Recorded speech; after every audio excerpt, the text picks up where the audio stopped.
So how does one's story? Asking for a friend.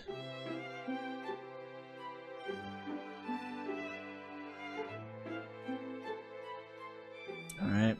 Hello there, traveler. My name is Korg the Mighty with a nerdy guide to D&D. When constructing a character for this wonderful hobby, one of the most important things you get to make is your character's backstory. A D&D character's backstory is just like any other backstory for any other piece of fiction. It can inform on many things: their personality, goals, motivations, powers, connections, etc. Any number of details can be included in it, each of which build the beautiful tapestry that shows off how your character became the person they are today. That's why today, instead of outlining a step-by-step process that doesn't exist for how to build the perfect backstory, we'll instead be going over a handful of tips that should help resolve typical issues I will see with first-time backstories and make it easier for your character to fit into whatever world they're thrust into. To compare, we won't be constructing a full-ass building here, more so showing you how to lay the foundation, showing you how to make sure all the windows are aligned to strengthen the overall presentation and functionality. I'll also include examples of some characters and campaigns that I've personally been in to highlight certain points. Without further ado, let's get into it. SpongeBob, you gotta ask him a question first. Oh yeah, what color is my underwear?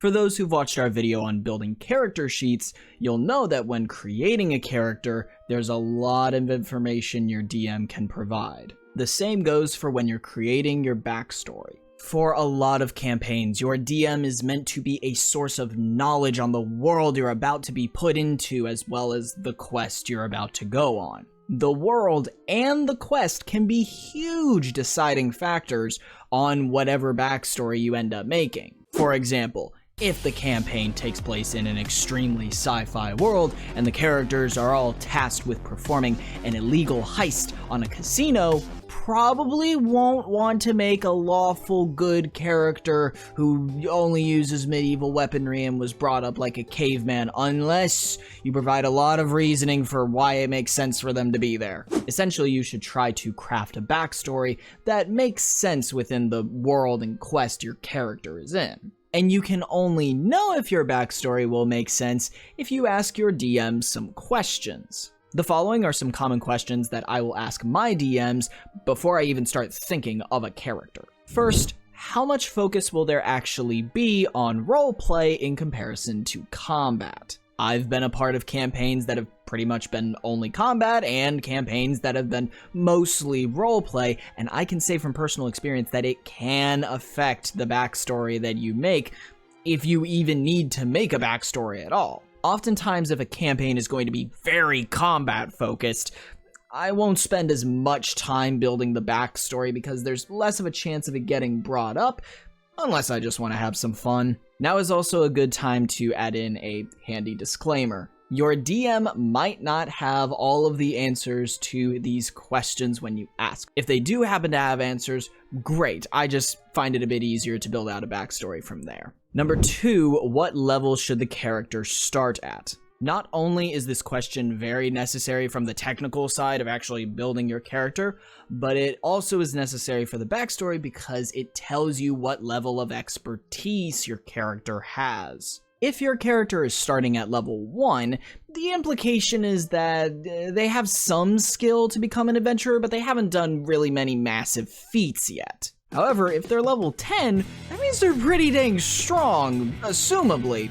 And that gives you a bit more freedom to put crazy feats in their backstory, assuming your DM is okay with that. At the end of the day, just don't be that person who makes a character who happens to have killed a god, or is already running an entire criminal empire, but they're only level 1.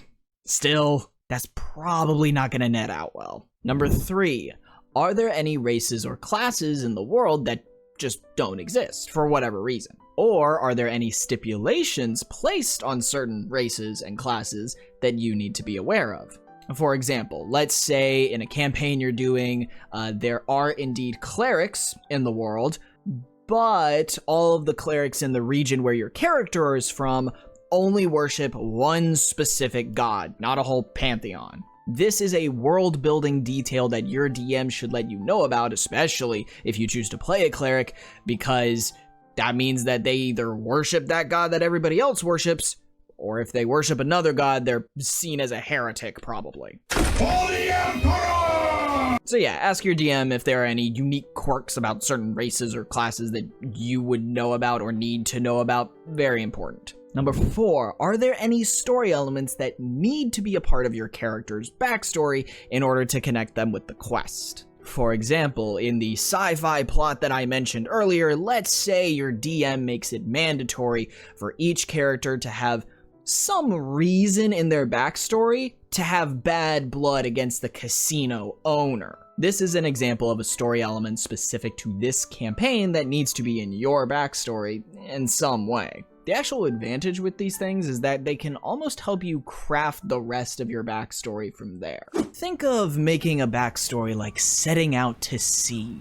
When you first start, especially if you haven't done it before, you may have no idea where you're going. You're just coming up with stuff on the fly, which, while fun, doesn't always make for the most coherent or straightforward backstory. Story elements like the previous example almost act like lighthouses to sort of help guide you along. It's like, okay, you get to come up with most of this stuff from scratch, but at some point, it has to connect back to this. It gives you almost a destination of sorts to make sure you don't sail into a goddamn whirlpool. Number 5. What level of technology is there? I'm talking medieval, steampunk, etc. AKA, don't have a ton of steampunk tech be a key hallmark of your backstory if literally everybody else in the world is still using bows and spears. Number 6, should my character's alignment lean one way or the other? Typically this won't matter, but there have been some campaigns that I've been a part of where the DM was strictly against having the extremes of like lawful good and chaotic evil,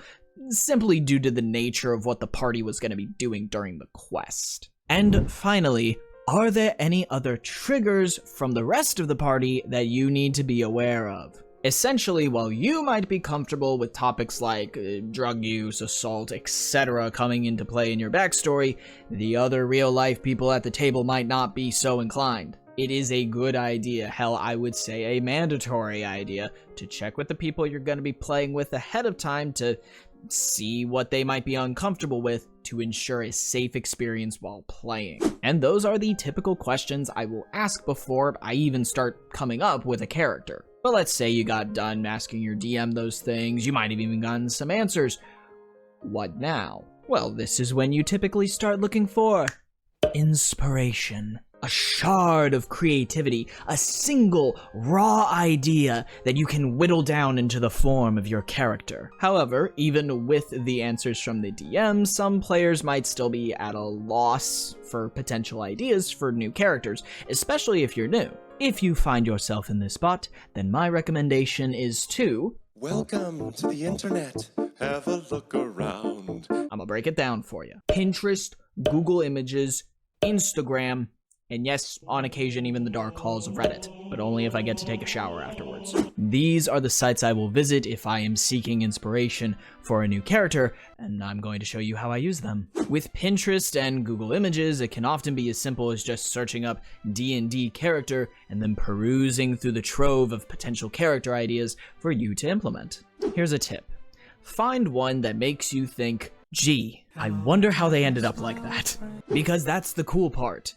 You get to decide how they ended up like that. You get to answer your own natural question in the way you want it. This is actually how I got the idea for the character I played when A Nerdy Guide to D&D was invited on Lord Gazumba's Twitch channel to play. For those who haven't followed our live escapades, I play a human monk fighter hybrid with a little bit of orc blood in him by the name of Miram Soramir. Look at him, is he not gorgeous? His entire deal is that he is a retired city watch captain obsessed with finding inner peace by putting himself in the most stressful situations you can possibly imagine. He basically thinks of adventuring as extreme exposure therapy, and I love him. However, the initial idea for his character all came from one image I just happened to see on Pinterest of like this really old-looking orc dude in a soldier's outfit. So like the shield, spear, armor that didn't really fit him anymore. And I thought to myself, I don't typically see that because most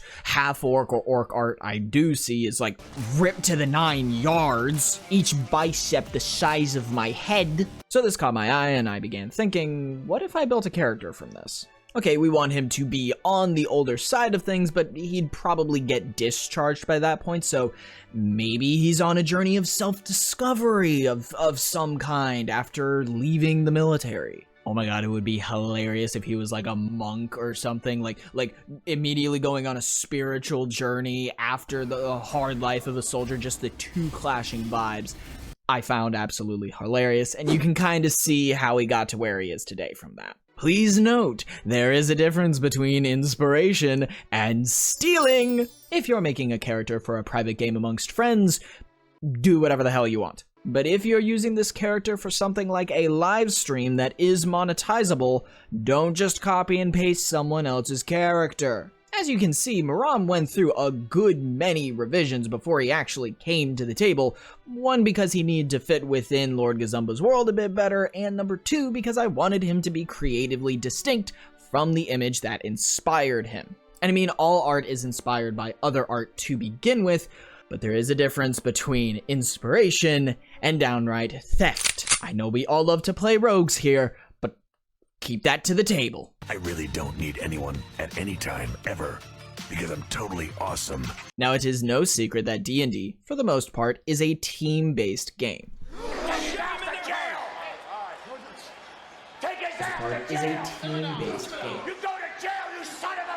Typically, you are meant to be working together with your fellow players to overcome various obstacles. Therefore, making a character that has no reason to be there or doesn't want to be there in the first place can make things a little bit awkward. I myself was actually guilty of this early on, and it's one of the reasons why I'm making this video in the first place. I have fallen into that urge to make an edgy lone wolf character that thinks they're smarter than all the other characters and constantly goes off on their own. There's a good chance it will end with the other characters and players just not liking having you around. So when creating your character's backstory, make sure to include some reason why they would want to be a part of the party as opposed to just being on their own. It doesn't have to be anything complex. For example, I'm currently playing a lawful good character separate from Maram in a party filled with very chaotic people. In most cases, my character would not be a part of this group. However, there is a very big vampire threat that they know they are not strong enough to take on by themselves. So while it stretches their morals a bit, they can't just leave the party because then otherwise, a lot of people are not going to make it. Plus, this gives them an opportunity for character development. Maybe give them a little bit of their own chaotic side. Basically, figure out how to tie working with the party in with your character's goals and motivations that you establish in their backstory. It will more than likely make party interactions so much more easier. Well, when I was 12 years old growing up on Long Island, there was a cerebral palsy fair a few blocks away from my house, and they announced that they would donate $2,000 to cerebral palsy fair. Sometimes when creating a backstory for the first time, we can have this need to try and fill in every detail that we possibly can. Their family tree, their profession, their love interests, every place they've ever lived, every battle they've ever fought, what they had for breakfast yesterday, what Powerpuff Girl is their favorite, and what Pokemon they would be in another universe. Everything. And while details can be a great thing, I have found that it can sometimes be good to also leave some of that to your DM. Let me give you an example. There's currently a bard I'm about to play in another campaign. His backstory is kind of complex, and he's got some very weird powers. However, he doesn't exactly know how he got these powers, and instead of answering that question for myself, I left that up to my DM to answer potentially at some point later down the line. By leaving certain things unanswered,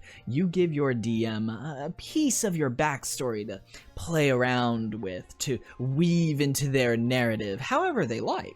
Now, of course, this does require you to talk with your DM about, the details that you are specifically leaving out and ask if they're okay with that being left out. It also requires you to have a little bit of trust in your DM that they will bring up that detail at some point later on, and they will do so in a way that respects your character. However, leaving certain parts of your backstory up to your DM can make for some killer campaign moments. And just in general, don't try to make a hugely overcomplicated backstory where every detail is laid out perfectly, especially if it is your first time, because that can be a very tall order. But even when using a backstory that's not as complicated, it can sometimes be difficult to keep track of all the names and places for all the things you come up with. You might forget the name of a relative that you made up, or in what order certain events happen, like, oh, I'm playing a cleric, did I start worshipping this god before or after the orcs destroyed my entire hometown? That's why, to keep track of things while playing, I recommend that you beginning, middle, end, facts, details, condense, plot, tell it. Creating just like a SparkNotes version of your backstory for when you're playing can be insanely useful. The primary use is to track the key details of your character's backstory, as well as any additions to that backstory that happen as the campaign progresses. Let's say your character became a rogue after their brother died. That would go on this sheet. But let's say at some point your DM reveals that your brother is actually alive, but blames you for them almost dying. Awkward. That would also go on this sheet. There are technically already areas on existing character sheets for this type of information to go, but I find that it can sometimes get lost in the sea of other stats on the sheets, and maybe it's not big enough for all the details you want to write down, so that's why I recommend this option. And that about does it for my 5 backstory tips. I absolutely love creating backstories, if you couldn't tell, and I hope that these tips help you to start loving creating them yourself. And that about does it. Go do the YouTube things or you'll make Bing Bong the Rainbow Llama sad. Ta-ta, traveler. Ta-ta indeed.